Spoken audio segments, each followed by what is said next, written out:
Well, yeah, certainly. I mean, it was our fault. We made a mistake. Spotter said it was clear. It wasn't clear, and, I didn't want to tear my car up, tear his car up either. I respect everybody, and I demand respect. And, I apologized to the guy when he came over the car, explained to him what happened, and then he took it to another level when he started calling me an idiot and whatever else. And I don't appreciate that. I'm not going to take it. I told him how I felt. I called him out. He didn't show. And so, I'm good with it if he's good with it, but I'm not going to be disrespected by no means. Yeah, I guess I had a dinner date at Applebee's last night that I didn't find out about until it was too late. It's a shame. Love their riblets and boneless wings, but... All right, folks, welcome back to Meet Me at Applebee's, your number one unrefined motorsports podcast. It's Brien here with Rob and Ashley. We got Martinsville and the end of the NASCAR season to talk about. So, folks, how are we doing this week?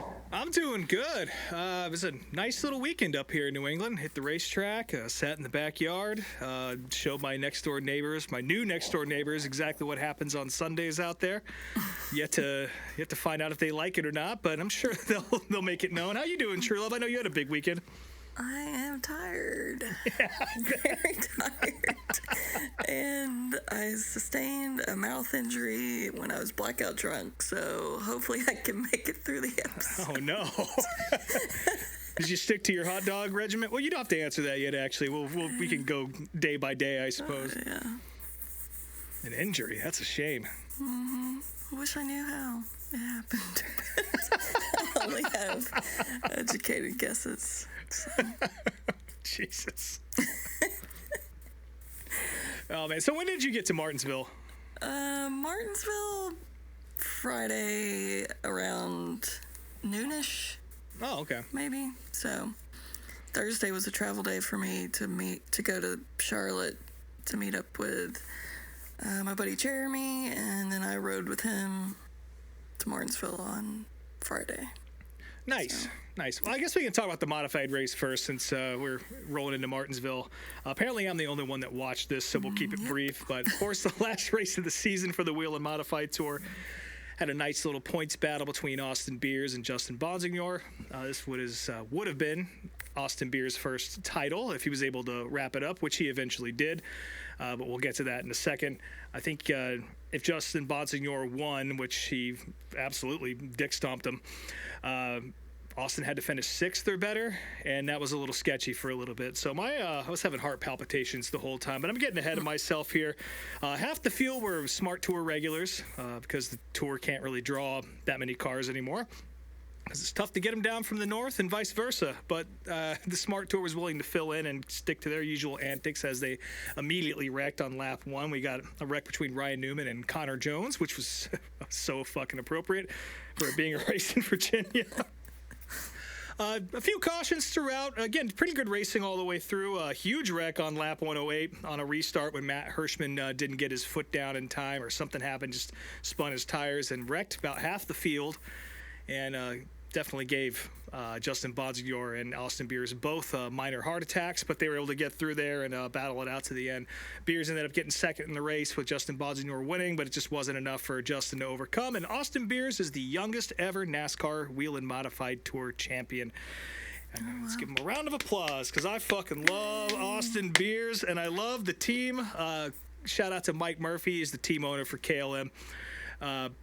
Little known fact. How old is he? He's late 60s, early 70s, something like that. Austin Beers. Oh, Austin Beers. Sorry. Sorry. Mike Murphy's an old man, but Austin Beers is 20, 21, who doesn't drink at all. I think he's 21 now, because they always make a point to talk about how he can't drink beer, which is pretty funny. But yeah, team owner Mike Murphy, that guy's got a crazy story. He's he was an Irish immigrant, came over after being born in Ireland, and went to the Speed Bowl on a whim with some friends, decided he loved it, and got into street stock racing, which is what any normal human being would do. And he likes beer. Oh, absolutely. The pit board is a little Irish guy with a beer in his hand, so that's definitely and their Nerf bars like Irish flag colors and all that. It's great, but to come all the way from racing street stocks at the Speed Bowl to being a NASCAR Wheel and Modified Tour champion is one hell of a hell of a timeline. So shout out to him. I guess he's not in the best of health, so I'm glad he was able to get that chip while he's able to get down there and celebrate and drink beers for both him and Austin, since he doesn't partake. But that was pretty much the race. I recommend watching it. They did drop the Wheel Modified Tour schedule for next year. We can talk about that when we get to the septic tank. Some people are happy, some people are not. I'm fucking thrilled, but I want to hear more about what Truelove got into on Friday, because I know it wasn't just at the racetrack for you. Nope. So, Lord, here we go. All right, so Strap in. yeah, so me and Jeremy went up Friday around noon, and we met up with Adam and his girlfriend Jamie, who, this crew, the four of us, this has been my Martinsville camping crew the past 4 years, so it's tradition at this point. And I know I've mentioned Adam before on the show. His dad, Pat, was the one who remarried Bobby Allison's daughter, Bonnie, and then served on Bobby's pit crew, during his championship year. And yeah. You mentioned him on the show before, right? Yeah. So his dad served on a lot of different pit crews throughout the years, but he's got some great stories, so it's always a fun time with them. And then they brought their dog Penny too, so Nice. a little family pet. Yeah, Adam works for Safety Clean, who's one of the sponsors too, so he always hooks us the hell up every year, so always appreciate that. But Nice. Last year, he stumbled across this place before me and Jeremy got into town last year and wanted to take us this year. So we got up there a little early so we could do this. So last year, Adam and Jamie were just driving around downtown Martinsville, and they happened to see an old Winston Cup hauler sitting outside a building. We're like, what the hell? So they went in and investigated, and then that's how they came across this place. But it's Buddy Arrington's son, Joey, runs it, and it's mainly a automotive service center, but it's also, he's turned it into the place where he stores all of his dad's old memorabilia and cars that he saved over the awesome. years. So it used to be a Sears department center. Sears. I was going to say, it looked like a fucking Kmart from the picture you sent us, but why would a Kmart have a garage? Right, yeah, so there's still carpet in there, and all the posts with the mirrors on them are still in there, and all the terrible fluorescent lighting. Perfect. But So did you have any idea this was there? I had seen some social media posts kind of floating around over the years, but I didn't know to what extent this collection was, and I didn't think I'd ever see it because it's not really open to the public unless every now and then they'll have a car show or something in the parking lot. You run into Joey at the Bojangles or something. Yeah. So Crazy. when we first walked in, half the lights were out, so just walking into this half-lit department store full of insane stuff, my mouth was agape, of course. And then we had to hunt down Joey through the dark shadows to go find him. And this little yappy white dog comes out barking at us nonstop, and that dog never once let me out of its sight the entire time. It knew that I wanted to steal some shit, but it stayed on me. But yeah, so Joey is he's an older guy, long gray hair. He served on his dad's pit crews back in the day. I think he started when he was 17, so he's got some stories. The first thing he showed us was, I don't remember the details of the car, but he took us to the actual business shop area, and they had a car up on lifts that was they were working on. He said that the state of Virginia has commissioned them to create a car for the 250th anniversary of America next year that they want. I think the whole thing is they want it to go 250 miles per hour. So Oh, that's what they're working on right now. And once he found out that Jeremy works for Hendrick, he was trying to get all the free Hendrick aerodynamic information that he could out of Jeremy. give me the Chad Canals notebook, please. Yeah. So we left Jeremy with him and went around exploring, and it's just really cool what all he has saved in there. Like, he has, of course, some of his dad's old cars. There was a Jimmy Spencer Kmart car in there for it, to be a Sears, but Yeah.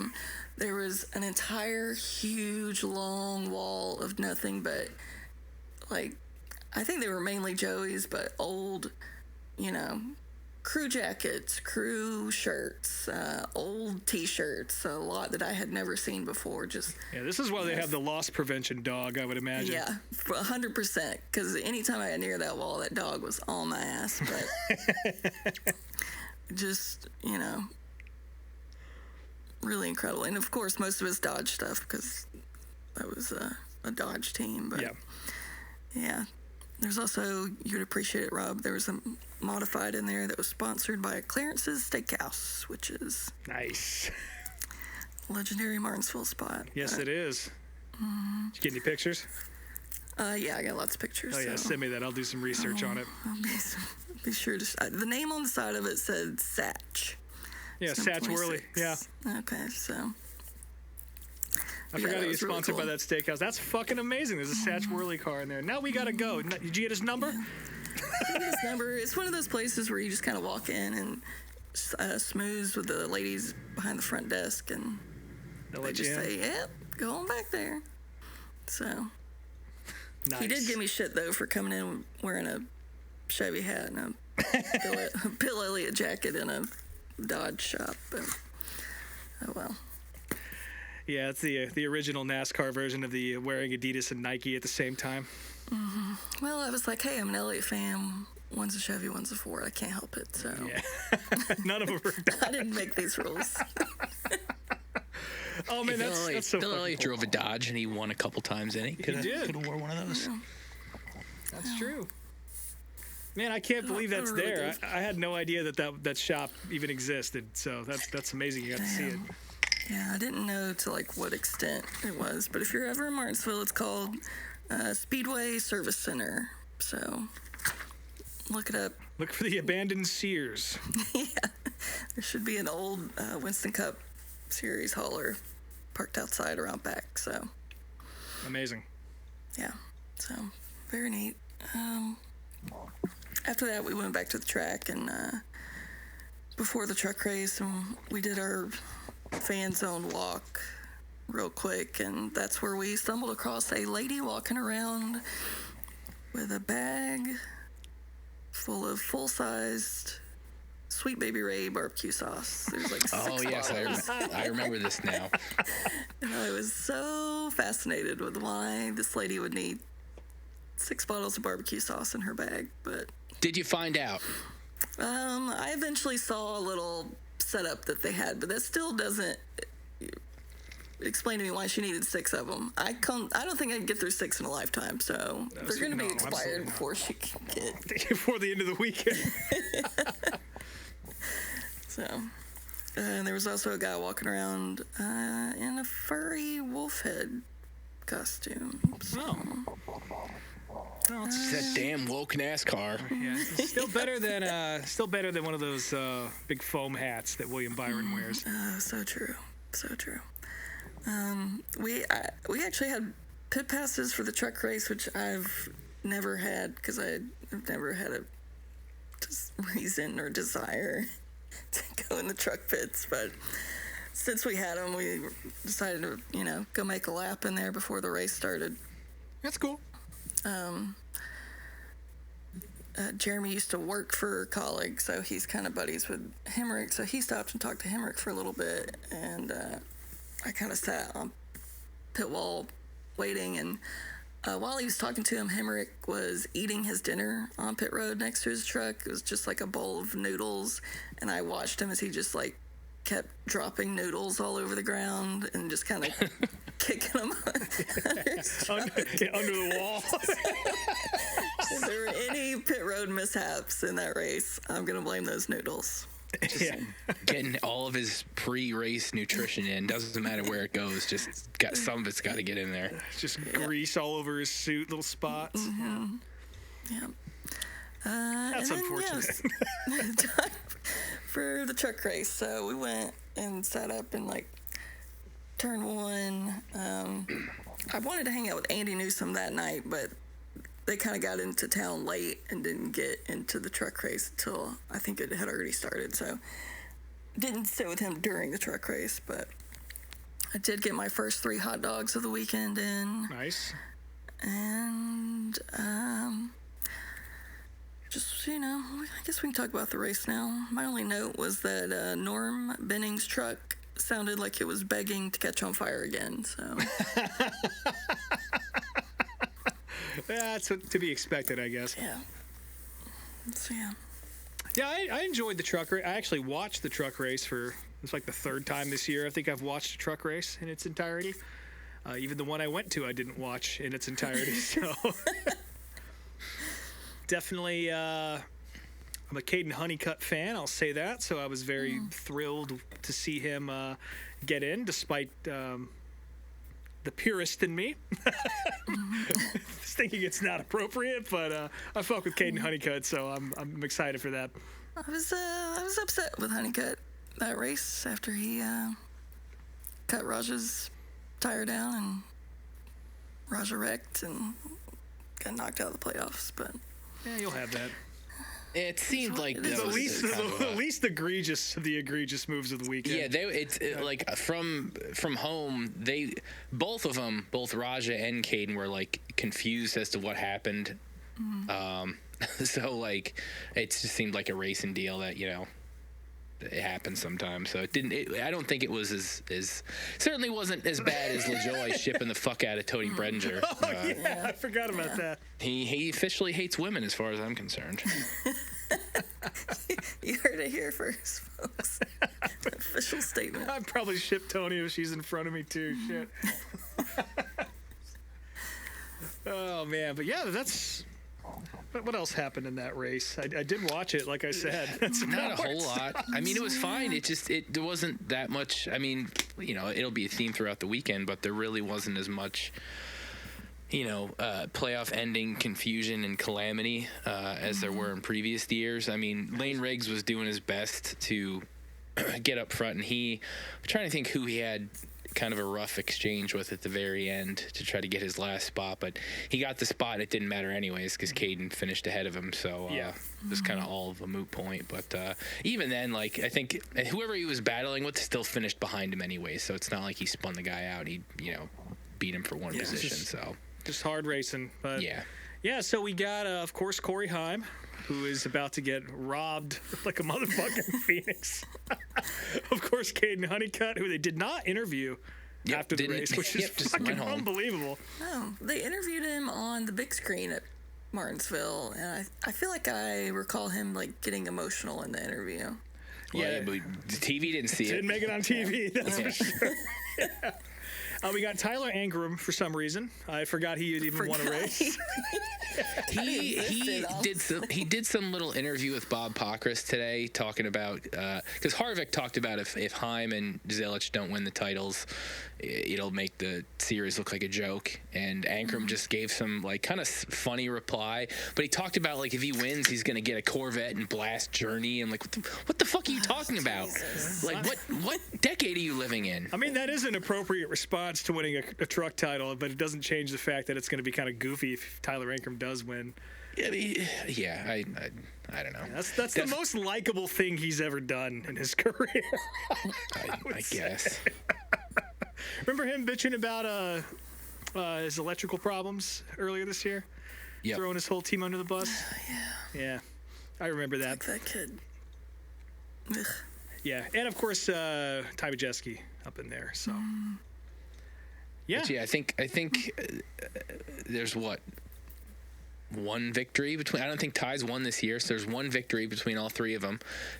Corey has won, I think, more races this year than all three of them combined in their careers. Yep. So, yeah. Yeah, watch Corey Heim get fucked. Let the great experiment begin. Let's go, we Caden still Honeycutt.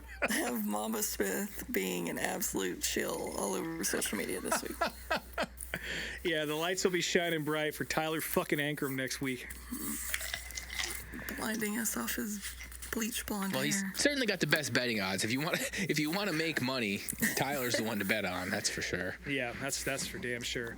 But yeah, who do you guys have a pick for this? I mean, Heim should be the guy, right? Yeah, I mean, the only one I wanted aside from Heim that was even, I would say a legit threat would be Riggs, and he didn't make it. So, yeah. I mean, why was Lane Riggs on my shit list again? He did something that pissed me off. I can't remember what it was. Oh yeah, you were upset, weren't you? I think didn't he spin Gio or something like that? probably. I'm sure that's. It had to have been Gio Gio Rogero related, but yeah, it's okay. He got his comeuppance tenfold, I would say. But yeah, I guess it's got to be Heim if you're a betting man. But we're not going to be fortunate enough to get that. It's not a fair world. How was the rest of your night, though, Truelove? I know that Martinsville doesn't end after the race ends. It does not. Friday was my time. Let me try that again.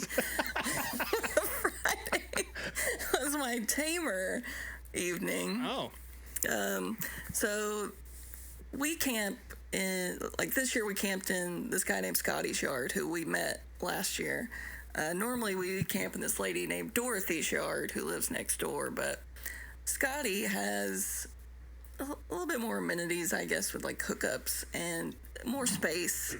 And they also have a big inflatable stage where they have shitty ass bands playing all weekend that no one pays attention to. Oh, yeah, I've seen this. Yeah. Yeah, and then there is the Moonshine Shed, which is where I spent most of my weekend because it's just a small little tiny shed with weird blue lighting, but there's a heater in there and there's moonshine getting passed around. I was going to say, is the shine the heater? Drinking on your blanket? Yeah. But I guess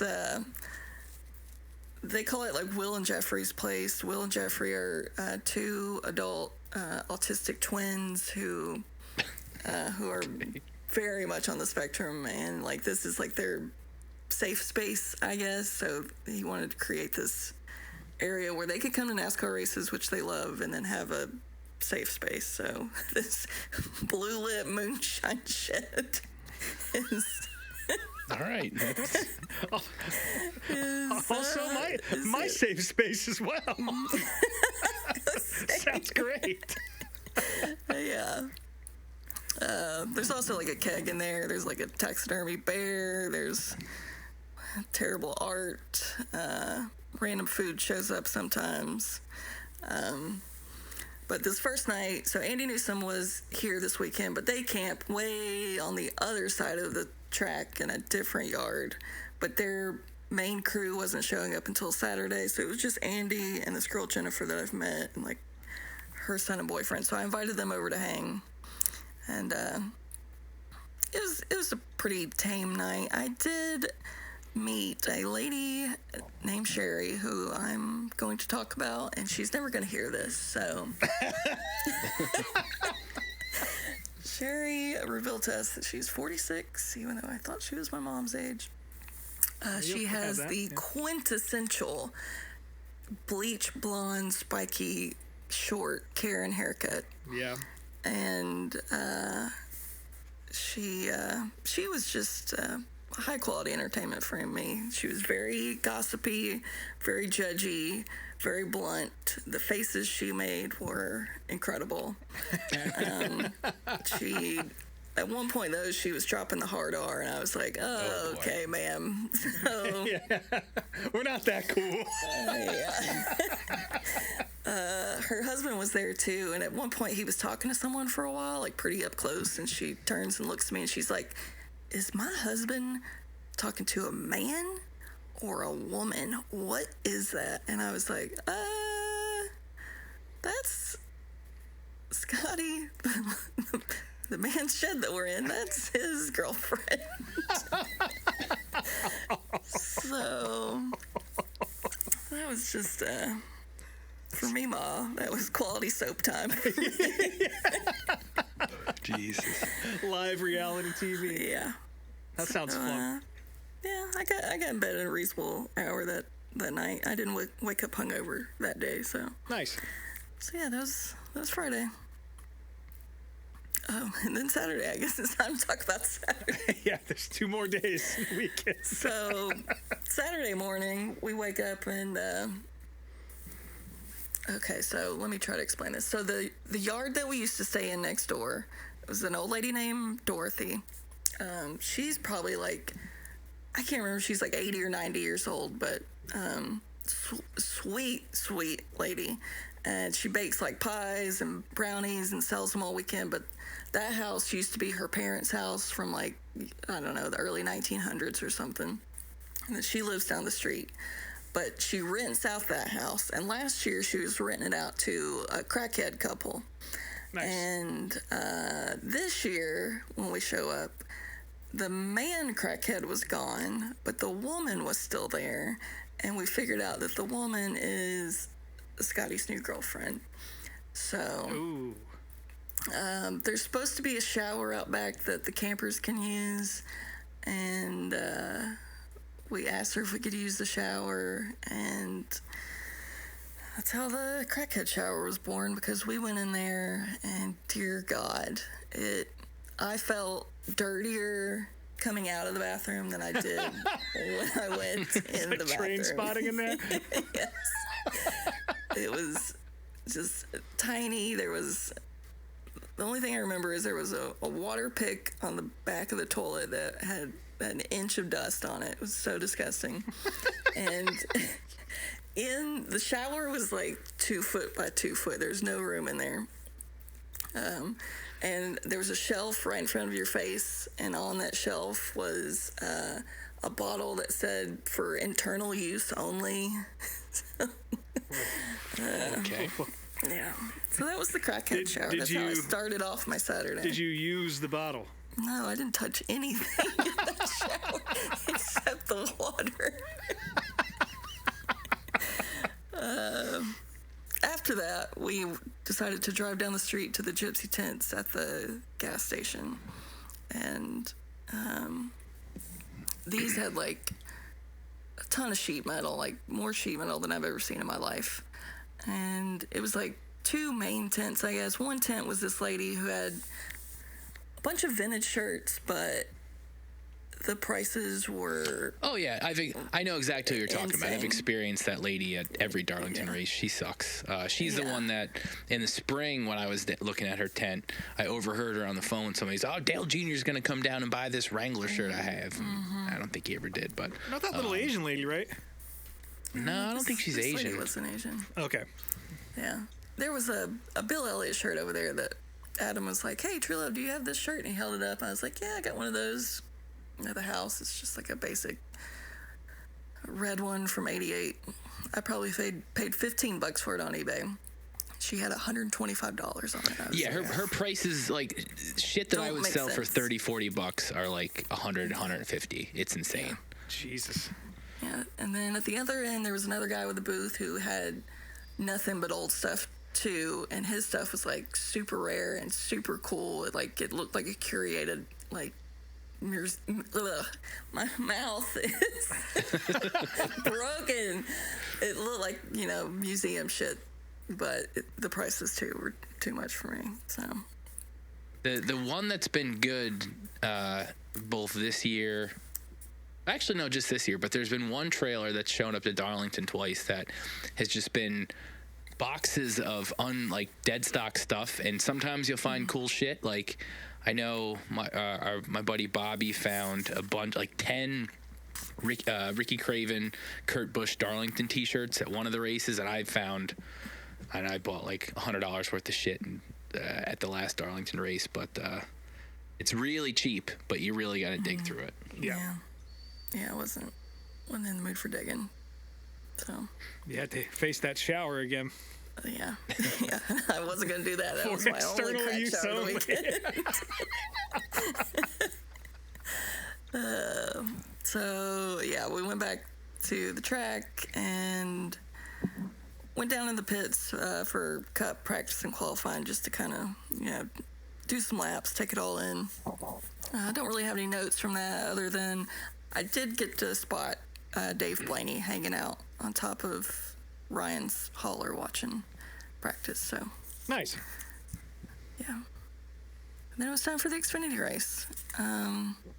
I figure that for the Xfinity race, I'm going to talk about my experience first before we talk about the actual race, because I'm not going to lie, I didn't pay much attention to the actual race. Because Saturday night, I only watched the last stage. I was out doing stuff, so far away. Yeah.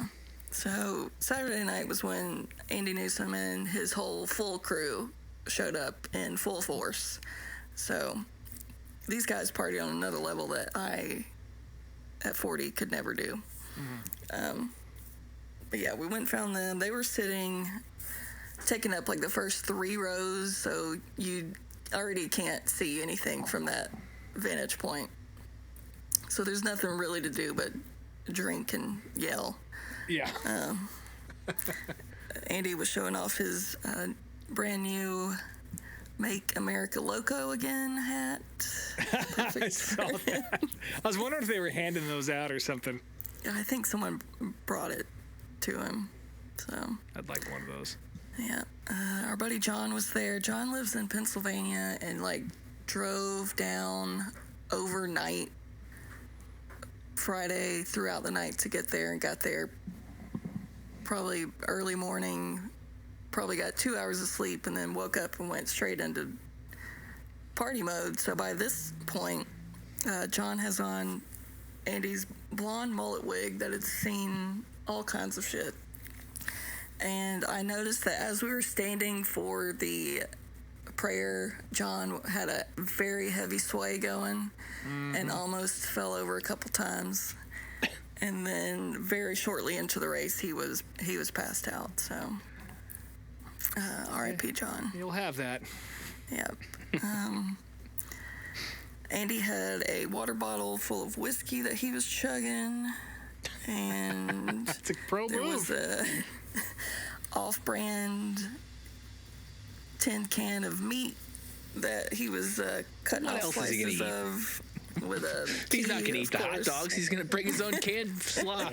Yeah, Andy is the easiest one of our friends to make an action figure out of, because you know exactly what the accessories are going to be.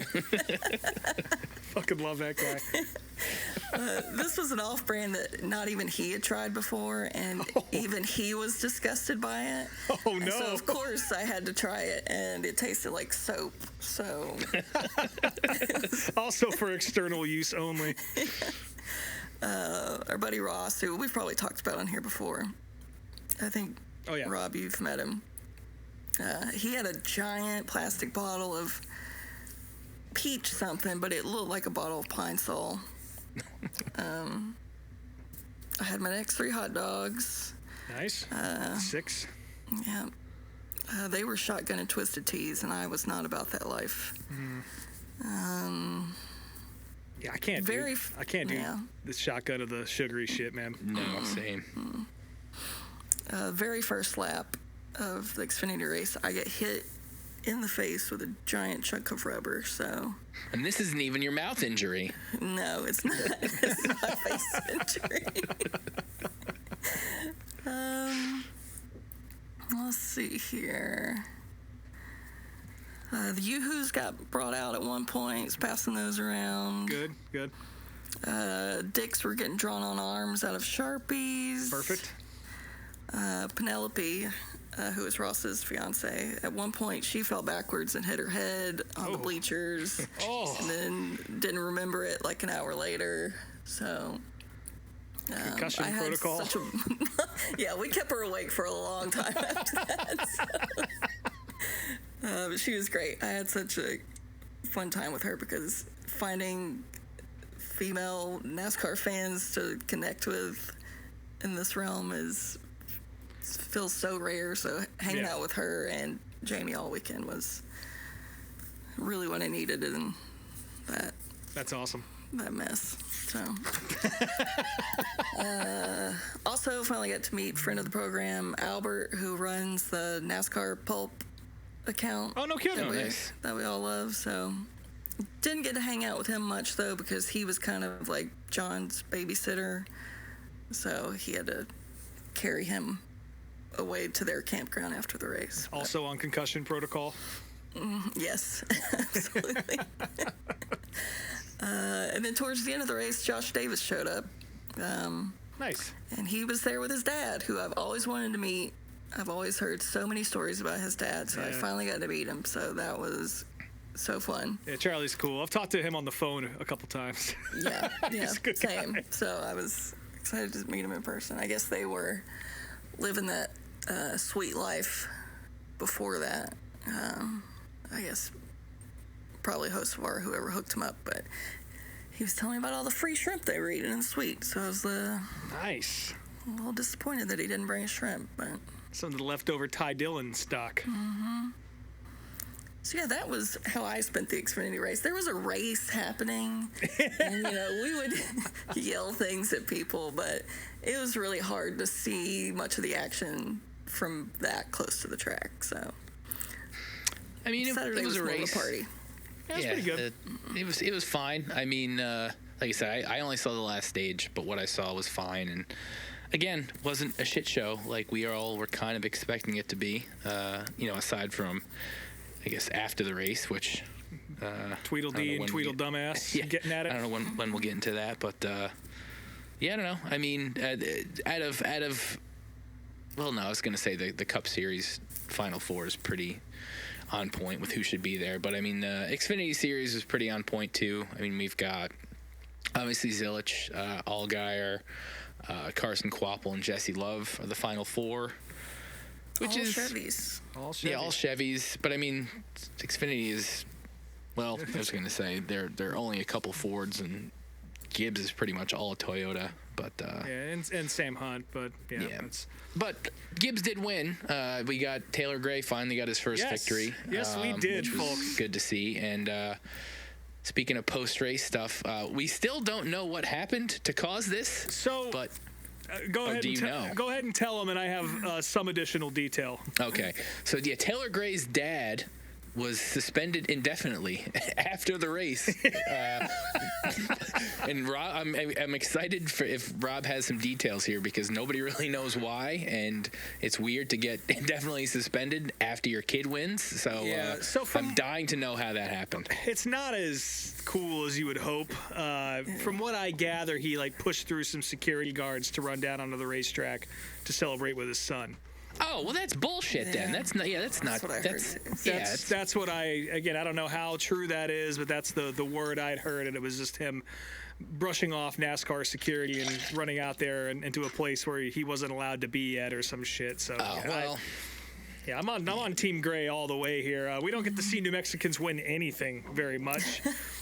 And to see someone from Artesia get out there and finally get an Xfinity win, get some redemption for a couple other races where he should have had one, but it just didn't work out. Even at Martinsville, I believe, was the last time he got fucked out of a win. Well, yeah, I think even in the trucks too. He's run good the last, I think they said 3 Martinsville races. Yeah, this is series. This is his spot. He's really good at Martinsville. He sometimes struggles at other places, but Taylor, Martinsville's custom built for him. It was cool to see him get a grandfather clock. I don't think they live in New Mexico anymore, but it would last a long time out in the desert because of the dry conditions. So maybe they should park that thing at the family fucking dealership or wherever their money comes from. I have no idea. But Taylor Gray, one of the few rich kids that I actually will pull for. And I was excited to see that. And sorry about your dad. That's that's unfortunate. But I guess the real drama and the crime of the weekend, that's got to be Sam Mayer and Jeb Burton chuckle fucking each other. Yes. from not seeing the whole race, but hearing all the recaps afterwards, it seems like Mayer was just being an asshole all night, and there obviously must have been some run-ins with Jeb they throughout got the into race. it a little bit early on in the race. It was paid back, which normally in short track racing or any racing, that's kind of where it ends, right? Yeah. And then coming down to the finish, Jeb shipped Sam Mayer for 7th or something like that.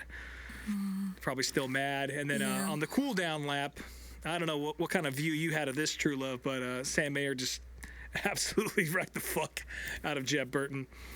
Yeah, we were sitting near the start-finish line, so I missed this, but I mean the original contact that pissed Jeb off was like the beginning of stage 1, so he held on to that anger all the way until the end of the race to ship Mayer at the end, and then Mayer went after him after the race. So. Yeah. Just two absolute idiots that no one likes. I mean, Jeb is certainly more likable than Sam.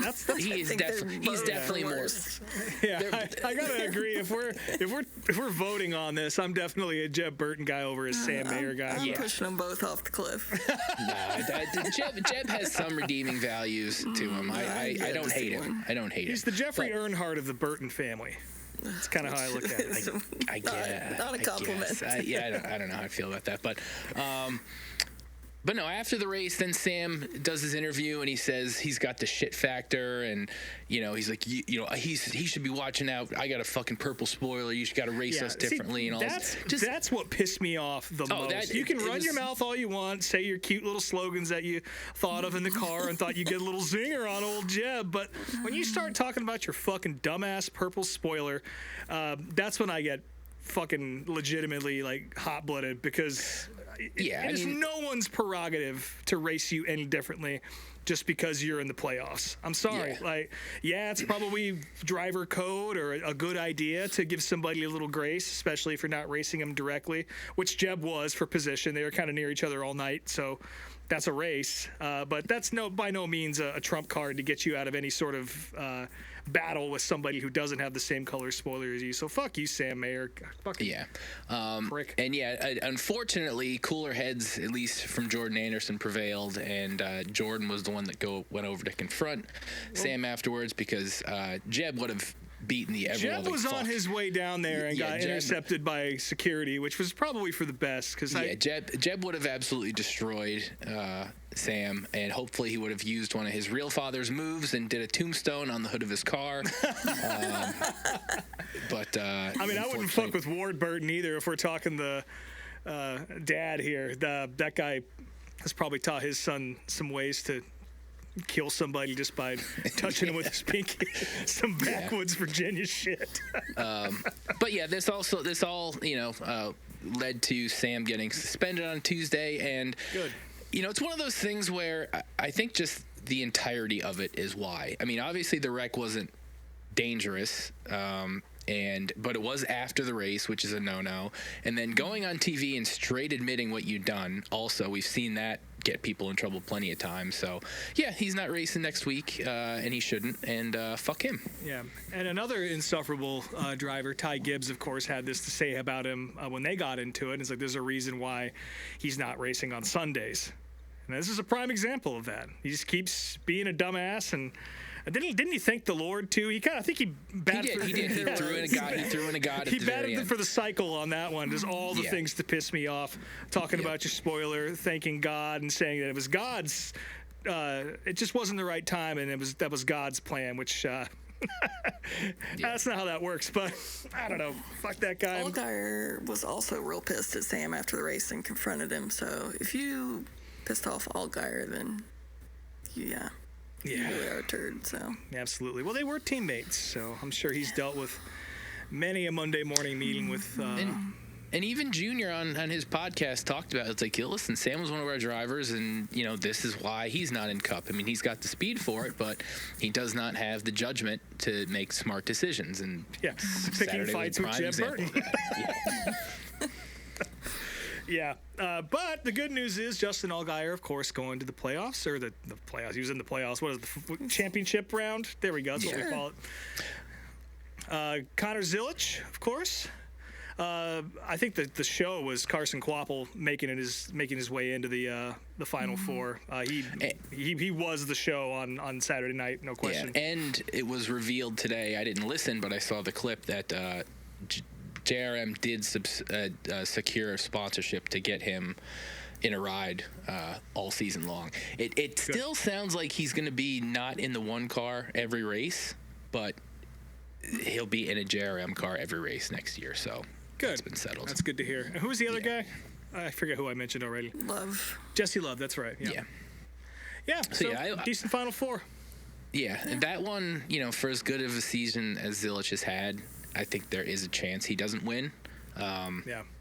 And a fairly good one, because you've got three other guys that are Kvapil's definitely the underdog for sure, and I honestly wouldn't expect to see him win. It'd be cool, but I wouldn't expect that. But between the other three, he's got there's some good competition there. Yeah, Allgaier's got to be the favorite. You talk about Joey Logano being good at Phoenix, and if he gets in to the championship round while it's at Phoenix, the odds are going to definitely be in his favor. And it's the same with Allgaier. He's just so goddamn good at Phoenix. I bet you Connor's sweating a little bit here. Even having the horrible race that he had last year, he still managed to pull it off. So, but the funniest thing about all of this, if Carson Kvapil does end up winning the championship, he also gets Rookie of the Year over Connor Zilic. It's just a little knife twist in there for you. Really? That's how it works. Okay. Leading the points.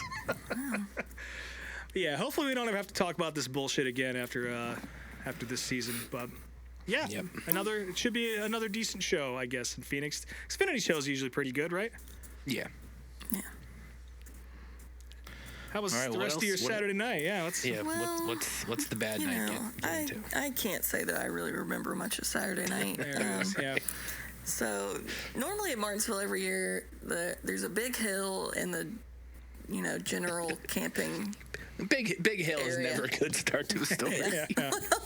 Well, but this year they did away with the concert on the big hill, so there's no Tim Duggar concert on the big hill this year.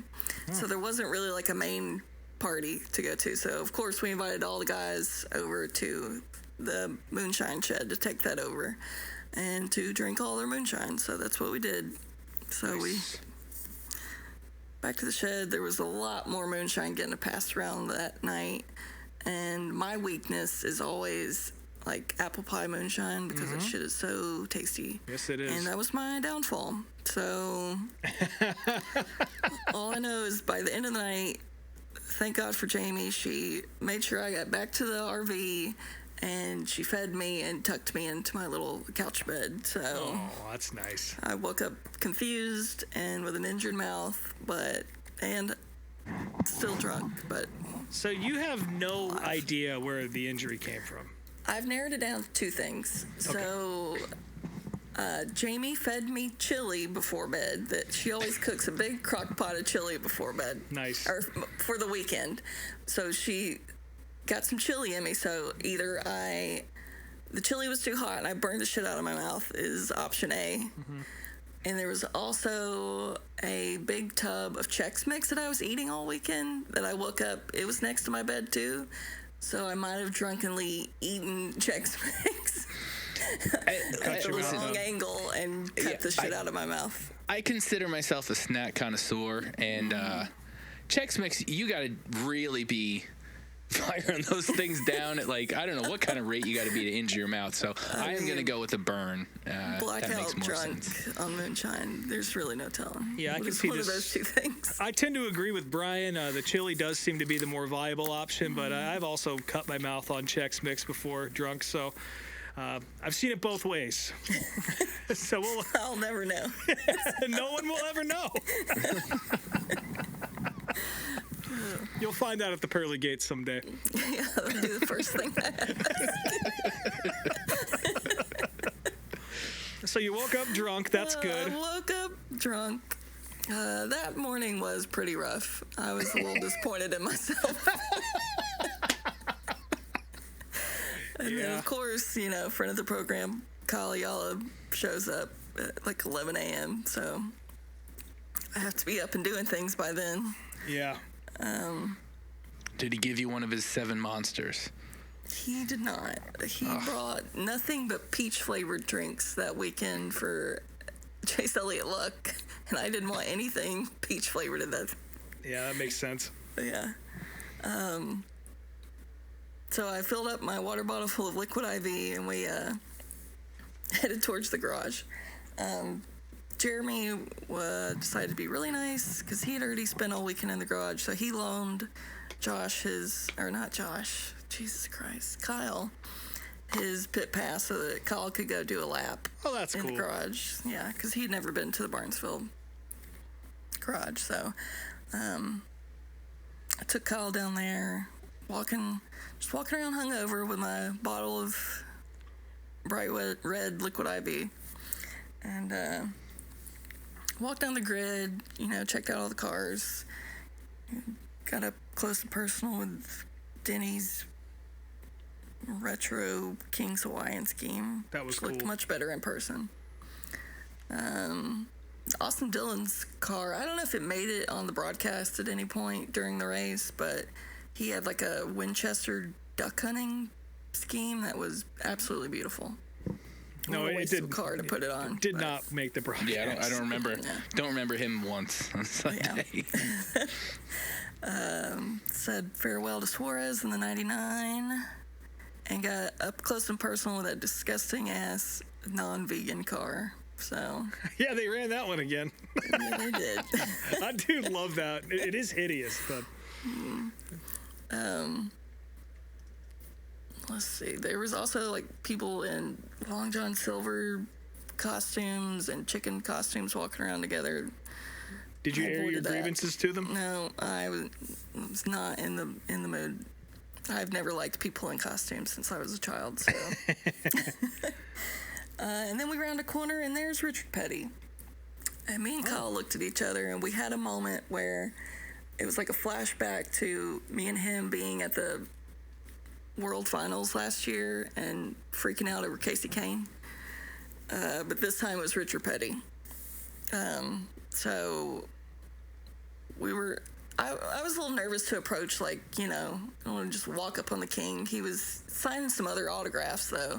And it wasn't like a mob of Darfs. It was like 2 or 3 old dudes. And so I was like, well, it's really sparse. I was like, let's just walk up, see if we can get a picture. And as soon as we get up to him, his douchey-ass PR guy wearing some cool guy jacket walks up to us, and he never once looked at us or made eye contact with us, but he spoke to us from, I don't know, the side, like we were lesser beings, and said the line stops here. And we're like, oh, okay, didn't realize there was a line. He's like, you can go, but after you there's no more line. The line stops here. I was like, okay. Thanks, guy. Thanks. And so those old dudes finished, and Kyle was like, all right, you go first. I was like, okay. So I jumped up there. He was about to walk off, and I jumped up. I was like, hey, can I get a picture with you? Me and my bottle of liquid IV. And Yeah. I didn't know what to say to him because I felt rushed and like he was trying to leave. So Yeah, and it's Richard fucking Petty. and it's Richard Petty. It's like, I don't know what to say to you. But I will say he is even tanner and even more leathery when you're inches away from him. Yeah. That's a fact. Yeah, so took the picture, and I'm about to swap out with Kyle, and Richard goes, all right, folks, thanks a lot, see you later, and just walks off, and I felt so bad that Kyle didn't get a picture. I was like, oh, man. So, sorry, Kyle. Yeah, he'll get his chance. We'll take him up to Randleman, and There we he's go. always hanging out at the museum. Yeah. So, yeah. Met Richard Petty, I guess. That's cool. Hey, you never met him before? I have not. I've seen him, walking around the garage a bunch, but he's always, surrounded by mobs of Darfs trying to get an autograph or something, so... I would have thought it'd been like your 6th or 7th time. I think I'm at 3 at this point, and I even question his knowledge the last time. So Yeah, well, that's right. You did. Yeah, I've only ever seen him in the garage when he's being hounded. So Yeah. this was the first time I've caught him, like, kind of alone. So I think I said this after I met him earlier this year, but it's so fucking cool that he's still around and in the garage and talking to people. It's you don't see that very much. It's awesome that he's out there. Yeah.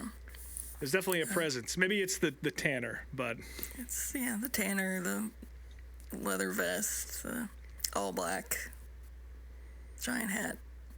yeah, what a fucking guy. We walked by Jeff Gordon too, but he was drowning in autograph DARFs, so Godspeed, Jeff. Yeah. So yeah, after we did our lap, we decided to go get in line for the race, and the lines were insane. They were like wrapped around the track because they had like one lady. There's 3 gates to Martinsville, and they had like one lady per gate checking every single bag by herself that came through there. So Yeah. we were in line for a very long time. But while we were in line, I spotted a truck that had like, what is it? Like shoe polish or whatever writing on it. And it said, what did it say? It said, waiting on Keelan with a heart. So I'm hoping that was a teenage girl that wrote that. 12-year-old girl that wrote that, Not a and not 51-year-old man. So maybe put a little extra security on Keelan. Yeah, seriously. Also, was Keelan even there? Like, I don't know. No. I guess he could. Yeah, got my next 3 hot dogs. Finished those in the first stage. So I Nice. had my 9 for the weekend. And Was that a Chase Elliott related decision, or was that just it the was. number? It was just, going in the weekend, I was like, oh, I want to keep my numbers low compared to last year because of my blood pressure. The Yeah. doctor told me. Yeah, better than the Daniel Suarez hot dog plan. Yeah. So 9 it was. I could have ate more though. Yeah, Those things go down fast. they do. My only notes were there was a guy near us who flipped off Todd Gilliland every single lap. I don't know why. And then, of course, the classic Martinsville Dale Earnhardt old cosplay guy did his lap. So I think I've seen him there every year since I started going like 7 or 8 years ago. Yeah, it's not a trip to Martinsville or Richmond without seeing that guy out in the grandstands. Yeah. So I guess we can talk about the race. Yeah. Another, I don't know, I feel like all 3 races were pretty much the same tone and vibe. Nothing too crazy going on. Carson Hocevar did spin 3 times for Dale, which was cool. Boy, did he. Was it on purpose? Who knows? Doesn't matter. What else happened here? Of course, obviously William Byron won the race. Ryan Swept Blaney, the stages. Ryan Blaney chasing him down. Blaney was probably the only guy who really had a shot to get him, but just couldn't get it done. And he, of course, gets eliminated as a result. Started 31st, though, so he put on a show. He did put on a show. Yeah, Toyota was blowing engines left and right, legitimately or not. You make the call at home. Felt pretty sketchy watching on TV, but that's what happens when you drink half a bottle of 4 Roses in your backyard. All the cheating Yoder talk starts to come out. Yep. I don't know how much they showed on the broadcast, but the entire back of the field was having a dick measuring contest all day long. yeah, they didn't show much of it, unfortunately. Love to have watched that. If it was a figurative one, if it was literal, I wouldn't. I don't need to see more than 5 minutes of that. But I'll watch anything for the price of the ticket. Yeah, William Byron absolutely stomped some dicks, clean in and off at Martinsville, and he punched his he ticket. did, but I kind of question the idea that he had the best car all day because Blaney came all the way through the goddamn field. Granted, he didn't win, but Yeah, I mean, you got to say something about that because yeah, that's true. That poor qualifying really fucked him, and of course that kept him out of Phoenix. Which, of course, William Byron, he wins, he gets in. I mean, you can't say it kept him out of Phoenix because. Well, if he qualified on the pole, he would have had a better shot at it. True, but he still was lead. He still led a third of the race too. That's true. That's true. Just got beat. But yeah, And, William Byron. Yeah. Go ahead. Sorry. Byron bumped him out of the way for the lead. I was really hoping we were going to get that moment where Blaney caught back up to him and gave it back to him for his sister, but it just. Yeah, it's not really his style. And I don't even know if he could have caught him. He didn't. I mean, he didn't have a chance. Yeah. Yeah, William Byron, of course, going to Phoenix. We already know about Denny Hamlin and Chase Briscoe, and then Kyle Larson sneaks in right under the wire there to make the round of 4. So there we go. We're going to Phoenix now, and I don't really know who to pick here. Do you guys have a favorite? Hamlin. Is that, Yeah, I mean, is that an emotional thing, or is that actually who you think is going to win? Oh, that's I've just emotional. got both. Yeah. I think it's pretty even matched, I guess. Yeah. It's very tough to pick one out of these 4. I mean, I definitely want to see Hamlin. I want to see Hamlin. I'd be happy for Chase because I like him a lot. Larson wouldn't surprise me, and I wouldn't be too offended by that. But yeah, I just don't want to see Byron win. I just don't like him. Yeah, that's kind of how I feel too. Obviously, my heart and soul and spirit are with Kyle Larson. I would love to see that happen. I did not have him going to the championship round this year, pretty much at any point of the year. I just didn't. Not since May. I mean, when you look at the stat sheet, it actually hasn't been as bad as it feels. That's just to show you how good the 5-car has been historically over the past couple of years. But he's got a pretty impressive list of top 5s and top 10s, and they really turned it on at the end of the year. But still, they're not winning. It's kind of like Chase. He just always in the top 5, always in the top 10, but just not winning consistently enough to put on the same show or be as notable as Denny or Christopher Bell, which I think Christopher Bell not making it is probably the thorn in the side of this whole thing for me. Yeah, same. I mean, not obviously Chase Elliott for you, one way or the other, right? Yeah, but I just feel I think Bell deserved to be in the 4. Exactly. But yeah, Larson, I want to see him do it. I would not be mad at Chase Briscoe either. He's a very worthy recipient of that championship if he gets it. And what a fucking story to be going into Gibbs, expecting that this might be my only shot at this to prove that I can drive a race car and then win the championship off the trot. That would be cool. Obviously, Denny on the Fuck NASCAR campaign, I would love to see that happen. Yeah. But I just for his dad. And for his dad. There's a multitude of reasons why. And anything that makes Andy Newsom happy. It makes me happy too. Yes. But I fear William Byron. I just feel it. I don't know why. It just feels inevitable. 30-year anniversary of Gordon getting his first championship, so it's in the script probably. Yeah. Yeah, I hate to say it, but I think William Byron's going to be your champion. Pull for Hamlin. The only one that would piss me off would be Larson, but Yeah, that's can't change the weather, No. But no Joey Logano at least, so we can all breathe easy at that. Rejoice. So speaking of not totally seeing what was going on with the rest of the field, so what the hell was up with Carson spinning 3 times and just getting dumped all day by people? He wasn't always getting dumped. He was just kind of there was an incident with him and Daniel Suarez where they got together, which I missed because during a bathroom break. Naturally, the one time I stand up, that's not during commercial, something happens. So, did you see that, Truelove? The first time he spun happened directly in front of me. I think he was a lap or 2 down at that point. Yeah. But yeah, Suarez, just kind of got to the back of him and he spun around. And then there was another time where, for some reason, Hocevar slowed way down on the straightaway for absolutely no reason.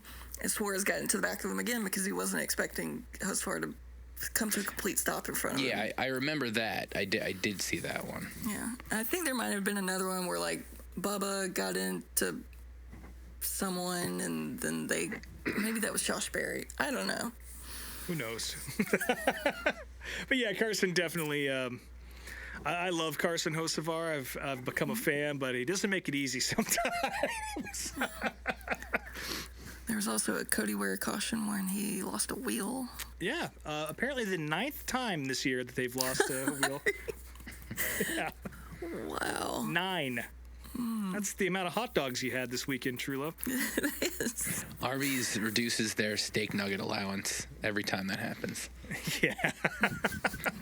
Did you see any Arby's activations at the track? Were they handing out the nuggets? I did not. I did see a review online. This girl said that she gave them like a 2 out of 10 because they were dry and wet somehow at the same time. She didn't like that. That's not what you want out of steak.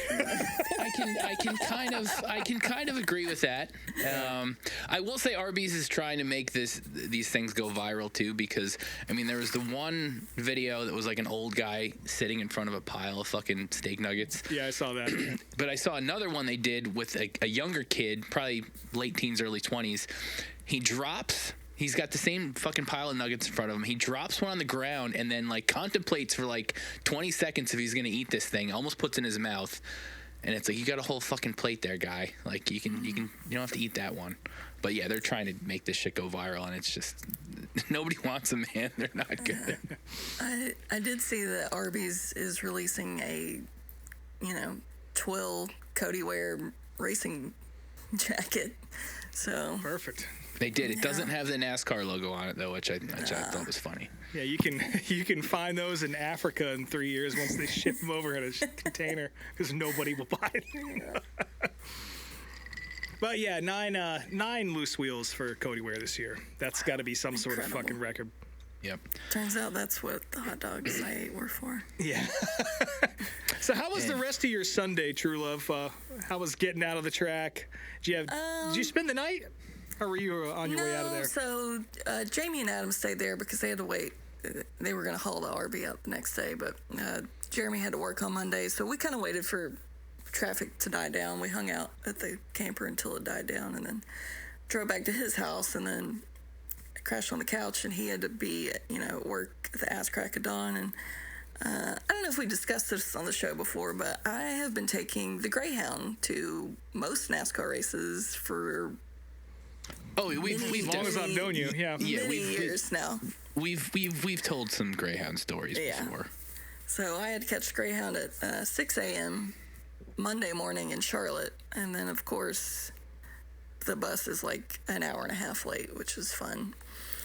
And then I get on the bus, and I'm like, oh, okay, cool. It's kind of empty in here. It's real quiet. Maybe I can get a little sleep and have a little room to spread out. So I sit in my seat, and God bless her, a very, very, very large woman sits with me and takes up half of my seat as well. So no more space. Straight out of the gate, I am disappointed in my seating for the next 5 hours. Do they have assigned seats on Greyhound? On some they do, and on that one they did. So. Oh, okay, I see. Yeah. But we get right outside of Charlotte to Gastonia, and the bus pulls off some weird side street next to some sketchy ass apartments and like backs into an alley. And turns out they were doing a driver swap. Now, the man driving our bus at the time was a little tiny Asian man who didn't speak any English. The only word he spoke was the word ticket.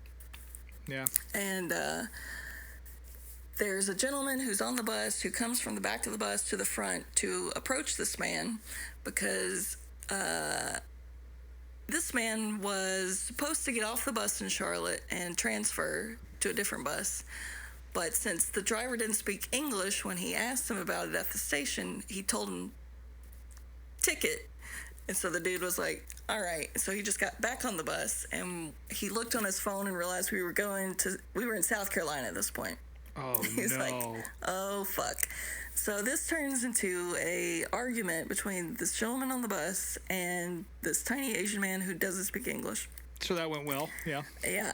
So we're going back and forth, and the guy keeps turning to the rest of us on the bus and saying, "Sorry, y'all. I know you have places to be, but I'm about to bust this guy's ass, and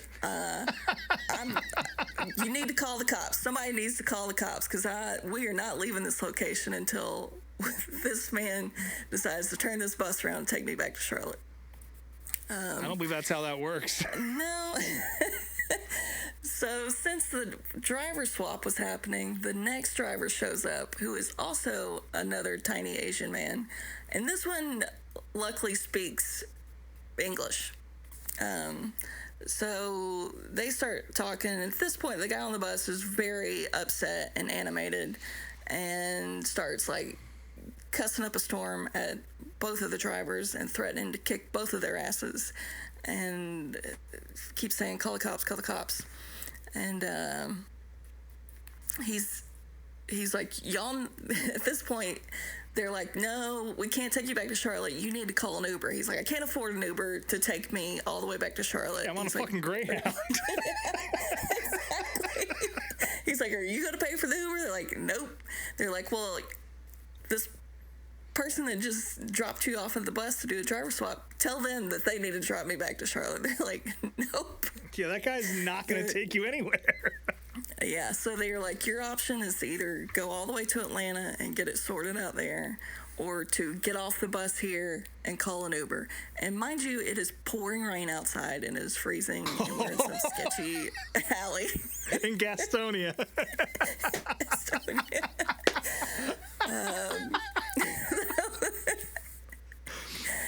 Wow. Also, this is like 7:30 in the morning.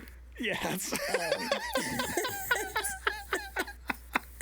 And I'm already annoyed because I'm on a time crunch where I need to be. But eventually the driver's like, "All right, I need you to get off the bus and we'll talk about it off the bus." And I knew what he was trying to do. He's trying to get the guy off the bus. Close the door. So that he could close the door. But this guy had stuff under the bus too. So he somehow gets the guy off the bus, and as soon as they get off the bus, the guy swings on the driver and takes him down to the ground, and they are rolling around fighting in the rain outside the Greyhound bus. A couple of the dudes on the bus jump off to like go save our driver, because how the fuck else are we gonna get to Atlanta? Now you're stranded all of us, yeah. Yeah. So they jump off, and of course everyone on the bus is trying to like watch this fight out the window.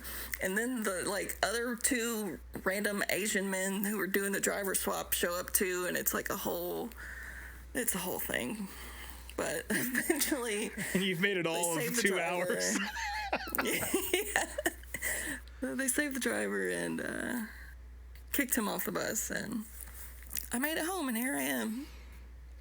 Holy so shit. Don't take the Greyhound, y'all. I've seen fights at Greyhound stations before, but I've never seen one involving the driver of the bus. Yeah. I think a few years ago they must have like changed the Greyhound policy to where they gave Greyhound drivers to do and say whatever the fuck they want, because within the last few years I saw a change where every Greyhound driver just says whatever the fuck they want to passengers, and it doesn't matter. Like, they will, if you're getting snippy with a driver, they're allowed to get right back with you. So nice. I've definitely seen quite a few close Waffle fights. House on wheels. Yeah, 100%. I've seen cops come out. I've seen passengers fight. So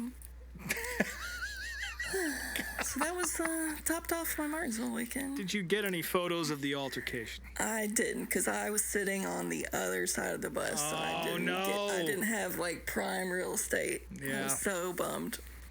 Well, you can't win them all, and that certainly wasn't a win in any capacity. No wonder you're tired. I'm glad you made it home safe, though. So yeah. So that guy drove the bus after he got his ass whooped? Yeah. I mean, also on concussion protocol. Jesus Christ. I was like, man, I hope I make it back alive. Seriously. Well, you did. So score one for the Hound there. Yep. Unfucking believable. So yeah. Anyway, general notes. Yeah, let's move it on. We already talked about championship stuff. We also talked about Suarez last week because that already was announced. But he again had a fun weekend with his teammates. Getting to know his teammates.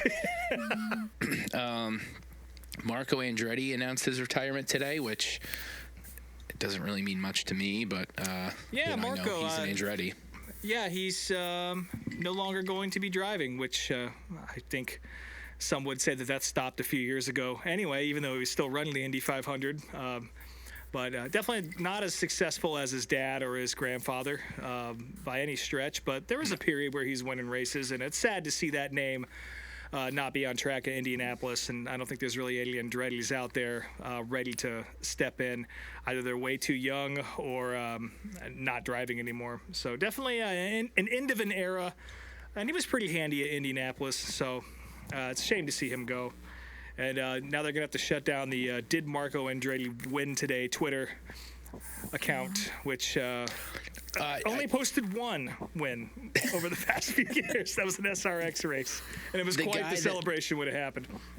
Speaking of Twitters like that, the guy that does the Did BJ McLeod finish in the top 25 today, he said that account's done after this season too, which that bums me out. Too bad. Might have to go hit him up for that, but I won't be able to create the animations he does, so no, it's kind of a moot point.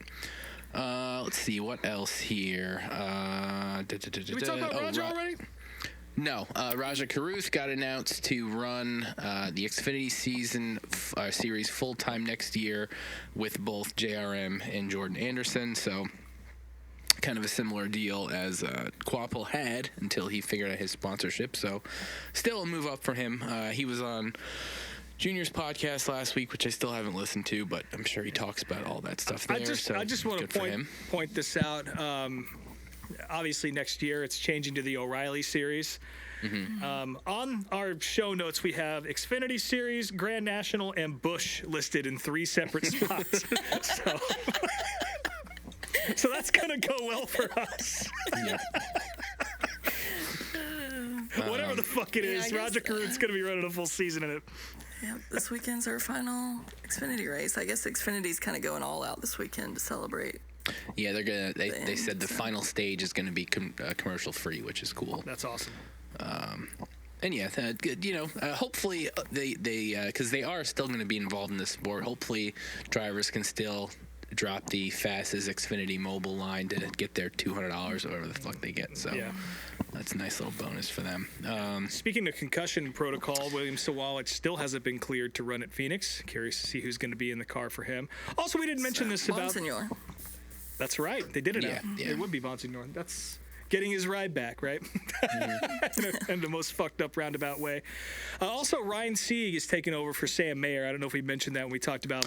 No, I didn't see that, so that's good for him. That is good for him. Let's see here.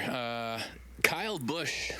I don't know what TV station he was on today, but he and Samantha got scammed out of like $8 million from some insurance, like life insurance policy or something. I don't know how the fuck that works. And I don't know. I'm not planning on living long enough to worry about a retirement fund. So, yeah. But it sounds like, just putting the context clues together, it sounds like he got some bad advice on a life insurance plan. And apparently this particular type of plan, which none of us wrote down in the notes, so who knows what it is. So if you want to not get scammed, you can look into it for yourself, as you should with your finances to begin with. Don't trust the NASCAR podcast called Meet Me at Applebee's for this. But yeah, he got some bad advice and has lost, I think it was $8 million. Yeah, $8.5 million. Yeah, so. Which is, that's a lot of money. So all I know is he kept saying the word scam about 20,000 times in that interview, so he wanted to really get the point across. Yeah, not the only scam he's been involved in this year. Of course, Richard Childress Racing and the cars they bring to the racetrack. I would consider that a scam, too. I was running fucking 30th every week. But yeah, what a bad year for Kyle Busch. Holy shit. No wonder he signed on an RCR again. Well, they kept him there. They signed him for one more year. That's right, yeah. I think the walls are closing in on NASCAR with this lawsuit because this week the countersuit that they had against the teams was dismissed by the courts. It definitely sounds like they are trying to settle, and like today, the payoff structure for the charter series or charter teams came out, and it honestly sounds like it all makes sense as far as Denny saying the teams don't get a whole lot of money because like their base pay is like $141,000 per race, and then it's broken down by percentages, and like winning a race only gets you $500,000. Like say, at least most cup races, their purses are around 10 million. Doing the math, it's around $500,000 to win. So yeah, the teams are really not making a lot of money, and NASCAR made $100 million in profit last year. So, as Denny said on his show, it seems like one of these two parties is on a suicide mission right now. So, it does finally feel like the teams are going to win this if they actually go to trial, but it definitely sounds like NASCAR is trying to settle because all this shit is coming out that only makes them look bad. Yeah, when the countersuit gets shut down, that's generally not a great sign that things are going good for whoever party is not getting to sue back. So yeah. I also saw that they agreed to, at trial, it was like a list of 3 things. They agreed to, at trial, not make personal attacks against each other was number 1. Number 2 was not discuss or refer cases where they oppose one another. But the third one was they're not allowed to discuss the reasons behind Brian France's departure from NASCAR. So, of course, Jeremy Mayfield chimed in on that on Twitter. Yeah, it sounds like family rules What did he for say? fucking 'Cause Thanksgiving. I missed that. He said, can't talk about the past if the past is the problem. He said that last one sounds like it's a confession, not protection. Oh, yeah. Well, I mean, obviously we all know what happened with his arrest and everything, but, to me that almost makes it sound like there was more shit that he was doing wrong behind the scenes regardless of his personal problems. So, I mean, surely. yeah. Seriously, though, does that not sound like a list of things your mom would tell you before Thanksgiving? Don't talk about your aunt. You will be nice. And finally, so we thought we wrapped up the Jughead saga last week, but Jughead himself came out with a rebuttal, and none of us could really fully decipher what he was trying to say, but he definitely subtitles. Yeah, he definitely made it sound like it was just an argument that got out of hand. He says he never told Kenny that he looks like, or he wanted him to get to wreck. And he said Kenny's ego is just bruised from, somebody talking back to him, I guess. So, he never once said Kenny's name the entire video. He refused to say his name. He did thank the Wallace family when he was thanking people, but he would not say Kenny's name other than that. So. It seemed like he was trying to say that it started because the night before all this happened, Kenny told Jughead that Jughead made him depressed, and that's what started the whole thing. Well, yeah, Kenny did say that Jughead was being negative or something the night before. Like, that's how he started his side of the story, so. But in this video, Jughead has put on a lot of weight since he looks a lot better. last saw him. He looks a lot better. He was wearing a oversized, insane Zane Smith shirt. That's right. So. Pretty sure that's a different Zane Smith than we're all used to. How many could there be? Good God. Well, there's 2 Landon Huffmans in the fucking Cars crew. That's a fair point. Fair point. More unneeded additions to the Jughead Kenny Wallace saga. But I'm glad he spoke his piece. And, I guess we'll see if we keep talking about this as the weeks go on. Well, I guess that wraps up notes. And so for the Dart for the Week, Rob, I'm a little upset you picked this person because you like you mentioned today, you forgot this person existed. I in a act of trying to cleanse my timeline of things that piss me off or will make me say things that I will regret. Yeah. I have muted that person, so you can say this. Well, you sent a tweet from him earlier today. I did. It was you, Truelove. Yeah, it was a team effort. Honestly, I didn't have a DARF of the week selected. I thought I had some good screenshots of things I'd found, but in my camera roll, it turns out that was not the case. So oftentimes in these rare situations where I don't have somebody, I just let the universe hand them to me. And about an hour before we started recording the show, Truelove sent a tweet over. This is actually not where the DARF of the week came from, was that tweet, but some dumb thing he said. And I was like, well, yeah, I forgot about this guy. Let's go see what he had to say. And during the Martinsville race, just the cup race, just having a complete come apart on Twitter about how they're rigging this race for Blaney. I can't believe this shit. I can't believe they're rigging this for Blaney. And then my favorite one was, I'm just still in shock that NASCAR themselves rigged this race for Blaney. Absolutely unbelievable. I haven't even restarted the race. I'm so pissed. And I guess he never picked it up to watch the ending where it did not go in Ryan Blaney's favor. I'm still just under the assumption that he is the same person as Jason from Texas and like 2 or 3 other accounts that would all post shit like this. So yeah, real stupid. But yeah, NASCAR did not rig that for Blaney, and if they did, they fucked it up. So I wish you a Denny Hamlin championship, because I feel like that would piss you off the most, since that guy sucks NASCAR's balls seemingly at every opportunity. Other than this one, of course. Hasn't he said some weird shit about the... You know what? Who cares? It doesn't matter. Yeah, it doesn't matter. It doesn't matter. It all blends together. Yeah, we're done with him. I mean, we can retire his jersey, too, because I don't want to talk about him anymore either. I think we've retired it before, but Yeah, well, welcome back. we'll re-retire it. Jordan came back, right? Different number. Yeah, I guess it's time for the septic tank, which there really isn't a whole lot to get into this week. We already talked about the modified race at Martinsville. That was a good show. Once again, congratulations, Austin Beers. Yeah, come on in, guys. Everyone come into the old septic tank with Uncle Rob here, and we'll get started. Yeah, Martinsville is good. Already talked about it, though. Once again, congratulations, Austin Beers. I love you, kid. You don't know who I am. That sounds creepy. Anyway, I did get to go see Did you some... write waiting on Austin Beers on your car and Yeah. shoe polish? I can't get it off, yeah.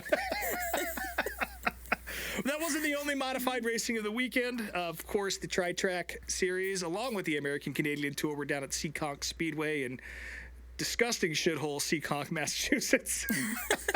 It's I just don't like the South Shore, man. I don't know what it is. There's pretty parts of it, but driving through Providence, Rhode Island to get over there, Seekonk is my least favorite racetrack to get to. I don't particularly like being there, but the racing it puts on is so fucking good. It's just a little hole in the ground that, honestly, like, if I had the money that Kyle Busch lost in this insurance scam, I would truck in dirt and dump it on there like they do at Oswego and have a dirt race there, because it's just a big hole in the ground, quarter-mile, high bank, side-by-side racing throughout the entire thing. It's just a great little facility, and I love. Once I get there, I have a good time. Definitely a little bit of a weird bag policy there. They've adopted the clear bag thing that you would see at major stadiums. Gross. A lot of this came from, I believe, the COVID era in Massachusetts, where stadiums are trying to stay open.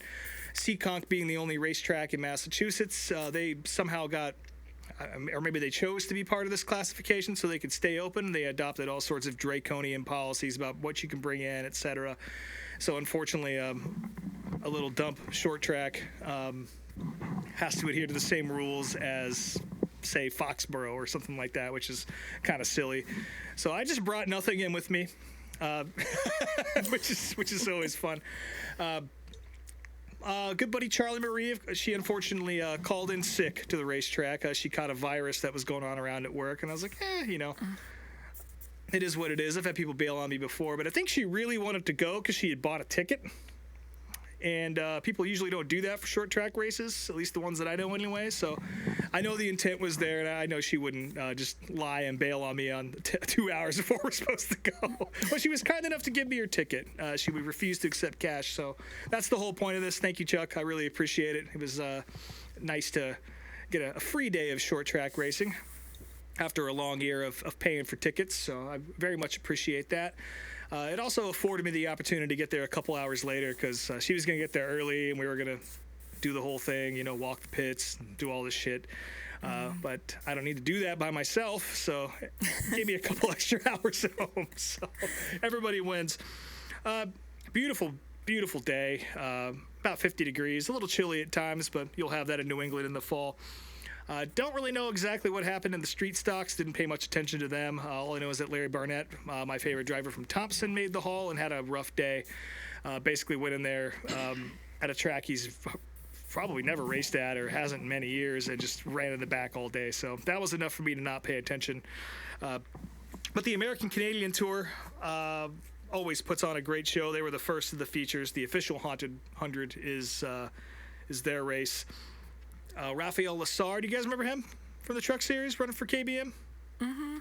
The old French-Canadian guy who I think he won at Talladega or something like that. Anyway, he's running American Canadian Tour and was leading the points for most of the season and had a small lead coming into the weekend at Seekonk. This, of course, being the last race of the year. Did not have a good qualifying or scuff session or any of that, and ended up going to an LCQ. I forget what happened to him in his heat, but he ended up having to race his way into the show in the last chance race, which he did. He needed to finish 12th or higher in the feature to clinch the championship. He started the feature like 28th or something crazy like that, and he carved his way all the way up to 11th, which is just enough to get the title. Eric Sands won the ACT feature. That's his second time in a row doing it. He's really good at Seekonk for some reason. And, he gets to take home that trophy, but Raphael Lessard is a champion in something. And I'll tell you what, the American Canadian Tour is a tough bunch of guys to race against. It's pretty segregated from the rest of the late model and pro stock world in the U.S. You don't really hear much about it outside of New England, despite it being such an old and storied series and has such ties with the Busch North and all that. But it's... Every race I've seen from that series in person has been fucking excellent. So if you have Racing America, I recommend watching some of those races, or if you have a chance to go see them. Of course, they're crown jewel. Well, there's a few of them, actually. I was going to say Oxford 250, but that's past tour. Doesn't matter. I'm getting confused. There's a lot of great late model racing up here that people don't know about outside of the Northeast, and you should check it out. But the big show for me was the Tri-Track Modifieds. It was also their season finale. They pretty much just got to write the check to Matt Hirschman before they even get there, because he always wins, and that's exactly what he did here. Led every single fucking lap. Still a good show, though. John McKennedy ended up winning the title, which I'm not a fan of his at all, but, he definitely earned it this year, so I got to give him his flowers because he deserves them. Probably the funniest thing that happened while I was there, went into the pisser to do my business and saddled up to a Euro, and the guy pops up next to me and he goes, in the most Rhode Island accent I've ever heard, "Ha, fuck, there's so much copper in here, they could sell it and redo the bathroom." Which is true. And they really could use a little shine up in those bathrooms there. You do feel like you're in jail at Seekonk when you're taking a piss, but that's pretty much it. Again, I jetted out of there right after the tri-track race finished up and put a period on my 2025 asphalt short track season. Again, I just talked a bunch of shit about Seekonk, but I really do love that place, and I'm glad it's there. And the Haunted 100 is such a cool event, and a perfect way to cap off a great season of modified racing up here in the Northeast. So if you ever get a chance to go, we should do it. I have been there one time. You have been to Seekonk, that's right. That's crazy. 20 years ago. That's crazy. I don't really remember it. It's a big hole in the ground that they should turn into a dirt track. Yeah. Speaking of dirt track racing, there is a few things going on. Again, that season's winding down pretty hard right now. Western World Championships were at Central Arizona. That was all Logan Seavey kicking ass this weekend. I think he took home about $45,000, maybe $47,000, less than 50, more than 40 for his efforts this weekend. Logan Seavey's a bad man. He's very good at driving a sprint car. And that was a pretty good show. I kind of watched that out of the corner of my eye all weekend. Some random notes here. Speaking of racetracks up north, Speedway 95 is coming back to life. Great little asphalt track up near Bangor, Maine. And Ricky Craven is responsible for it. He's teamed up with a local bank, Bar Harbor Bank and Trust, to open the track back up with the worst PR team I've ever seen in my fucking life. And they've settled on the most confusing name for a racetrack I think I've ever come across, and I know you guys were upset about this, just trying to read it and figure it out. Yeah. The signage says Ricky Craven's Speedway presented by Bar Harbor Bank and Trust, which, okay, that's fine. That's on the logo. But the official name of the track, because Ricky Craven didn't want to use his name for whatever reason, I assume it's a humility thing, but also if it doesn't work out or whatever, I can imagine that also being a liability for him. So it's just Speedway presented by Bar Harbor Bank and Trucks. It's called fucking Speedway. I hate everything about this. Everything. Yeah. It's so stupid. It's a great little racetrack. It's awesome that it's back. Shout out to Ricky Craven and everyone who's come together to bring this place back to life again. To see a racetrack open in 2025 is awesome. We've seen a lot of them this year. And to have another one here in New England come back from the dead is fucking awesome. But Jesus, is that the best we can do is just call it not even the Speedway, just plain old Speedway. Presented by Bar Harbor Bank and Trust. So yeah, maybe they should workshop that before the season starts next year. Is Bar Harbor like a big, popular branch? So they do sponsor a lot with the American Canadian Tour. They sponsor, who is it? Not Gabe Brown. DJ Shaw. They've been on his car a lot. They are present in motorsports. It is a decent-sized credit union up north. I don't think we have them down here in Massachusetts. It's more Maine and New Hampshire, I think. Apparently not big enough to come up with a name and afford a name. Or just to buy the name 95 Speedway or Speedway 90, whatever the fuck it was. Doesn't matter anymore. It's just called Speedway. So that's fun. So if you guys have some suggestions you want to fire them, please do. Also, whoever's writing these press releases for this place must be half a bag of Franzia in when they do it, because it's just a selection of text. I'll put it that way. I think any one of us could have done better than the Pepsi announcement today. But I'll never support any business name that's like a paragraph long. No. No need for it. I would like to check this place out, though. It is beautiful up there. It's up by Acadia National Park, Bar Harbor area, and Bangor is really nice. So I'm sure I'll swing in there at some point, and hopefully they'll have a different name by the time I do make it up there. Lots of schedules dropping this week. Of course, the Wheel of Modified Tour released their schedule. Some people are pissed, some are happy. I'm very thrilled about this. Some big changes here. No more North Wilkesboro on the schedule, which has ruffled some feathers. People upset about that. They've also moved the only southern stops on the tour to the first couple events of the year. Of course, down at New Smyrna in February, and then Martinsville will be taking place on Cup weekend in March. And then it's just all back to the traditional New England tracks. Oxford Plains is on the schedule now, which is fucking sweet. They haven't gone there since 1990. And that's one of the best racetracks in the U.S. And I'm really excited for that, to see the tour go back there. Lots of stops at Thompson. I think there's a couple at Seekonk. Of course, returning to Oswego. New Hampshire, of course, on there. Claremont is back on the schedule, which is awesome. And then the traditional closer for NASCAR Modifieds has always been Thompson and not Martinsville or anywhere else. And they have finally brought it back home to the World Series, which I'm very excited about. This move is very clearly designed to try and get car counts up. There's no question about that. Having long drives in the middle of the year to point southward is just not a good business model, especially when they're only drawing 15, 16, 19 cars at some races. That's a bad look. And I think this is definitely their olive branch to the Northeastern teams, which make up the bulk of the series, to try and regain their position at the top step, and at least make it attractive for people to try and want to run the whole tour. So I think that's a good thing. Tri-track is still king to me, but the NASCAR mods have the record book. It is what it is. So yeah, I'm very much going to be at most of these races. I'm looking forward to seeing most of the schedule this year. It's going to be cool. Also, World of Outlaws and Lucas Oil get into a little bit of drama. They've scheduled some races on top of each other during Speed Weeks down in Florida. This is definitely a new thing.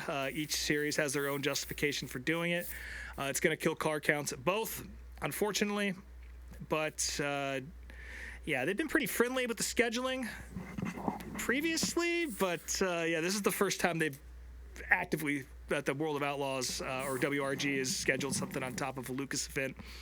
So, gotta wonder if maybe the old flow racing dirt vision drama is seeping into other parts of the world here. 'Cause, of course, High Limit and WRG are at war right now too, so that's probably a stretch, but I guess we'll see. Also, the Cars Tour announced their schedule for the year. Again, nothing too crazy on here, though they are not ending the season at North Wilkesboro as they have been. They're going to South Boston to wrap up the championship. They're still going to North Wilkesboro on Cup weekend during the summer, which is cool, so you still get to see those guys race there. I would imagine that maybe there's another FS1 deal in there. You got to think that maybe they're trying for that. And if it was going to be anything, it would be there. But also a return of the Nashville Fairgrounds to the calendar, which is cool shit. Yeah, that's awesome. I think I'd like to see that race. And there's one more track on here that was brand new. Let's see who it was. Couldn't tell you. I don't know. Where's Buddy when we need him? I thought they'd raced at all of these. No, I'm glad Anderson's back. It's a Newport bummer that Speedway, it's- that's what it was. Sorry, October 3rd. So they haven't had a big late model race in a while, so that's pretty cool to see Newport get something. But yeah, that's pretty much all the short track news I have here. I'm pretty sure I'm missing something, but there's a lot of driving this weekend and sitting in the backyard and not a lot of time on the internet doing journalistic research for this show, so I do apologize. There is a little bit of racing for you to watch this weekend that isn't NASCAR related. Of course, the National 100 at Eastern Alabama Motor Speedway. That's a huge event. It's typically an XR production, but I know they're kind of going through it right now and not paying people. And it's on Flow Racing for some reason now, so I don't understand that. But that is a big late model show. We should see some big teams show up for that ahead of the World Finals here. Also, the World Track Short Championship kicks off at the dirt track at Charlotte Motor Speedway. That's where I'll be, and hopefully you guys in a couple weeks for the World Finals. But they're basically running every type of dirt track car imaginable on this thing for Friday and Saturday. It's supposed to be on Thursday too, but the rain put the kibosh on that. So Kyle Armstrong gets to stand around from like 6 in the morning to 5 a.m. Selling helmets for that whole thing on Friday and Saturday. If you show up, go say hi to him. Also, the Extreme Outlaw Midgets are running their World Championships at Millbridge on Monday and Tuesday, leading into the World Finals shortly after that. So if you're in the Charlotte area, there's a fuck ton of dirt racing happening, and I recommend you go check it out. All of that is on Dirt Vision except for the National 100 at Eames, which is on Flow Racing. And that is it for the short track septic tank. And I guess the next and final race of the year for me and probably all of us, if you guys can make it, is the World Finals at Charlotte, and that's coming right up in 2 weeks. I'm really excited for it. Again, we talked about this maybe on the show. I can't remember. Maybe it was after we stopped recording, but this is the first time they've done it on a weekend that is not NASCAR Championship weekend. So we're going to have some surprises there. I think I mentioned this last week. Carson Hocevar running a late model, which I believe is prepared by Spire, which is pretty cool. That news is starting to leak out, so it's okay to talk about. Lots of new faces and new places. I think Ty Gibbs is running a 410. I know he was testing there a couple weeks ago, getting acclimated. I think he's running the Indy Metal car. I'm not really 100% sure on that, though. I hear Kyle Larson's going to be there, and I wouldn't be surprised if Christopher Bell also showed up. I don't know who that would be with, but if Kreitz makes it down there, I wouldn't be surprised to see Christopher Bell run the 410 as well. But yeah, lots of racing folks are going to be out there. It's going to be a little bit of a different vibe because everyone can actually come hang out and party. So I recommend you do the same. And that's in a couple weeks, but we'll talk about that more when we get to it. So let's flush this thing down and let's talk about our video of the week very briefly. An hour-long video that should have been 10 minutes.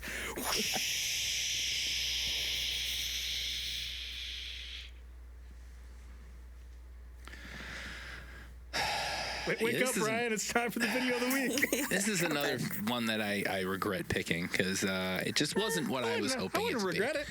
I would, because it was boring as ever-loving fuck. I'm not even going to go through the whole rundown here because it's just that boring, but I thought this was going to be, a truck actually traveling across the country to get to a race, but instead all it is guys arriving at COTA and then unloading the trailer, and this dickhead host who I didn't even catch his name. He didn't say his Looks name. Looks like in the video. me.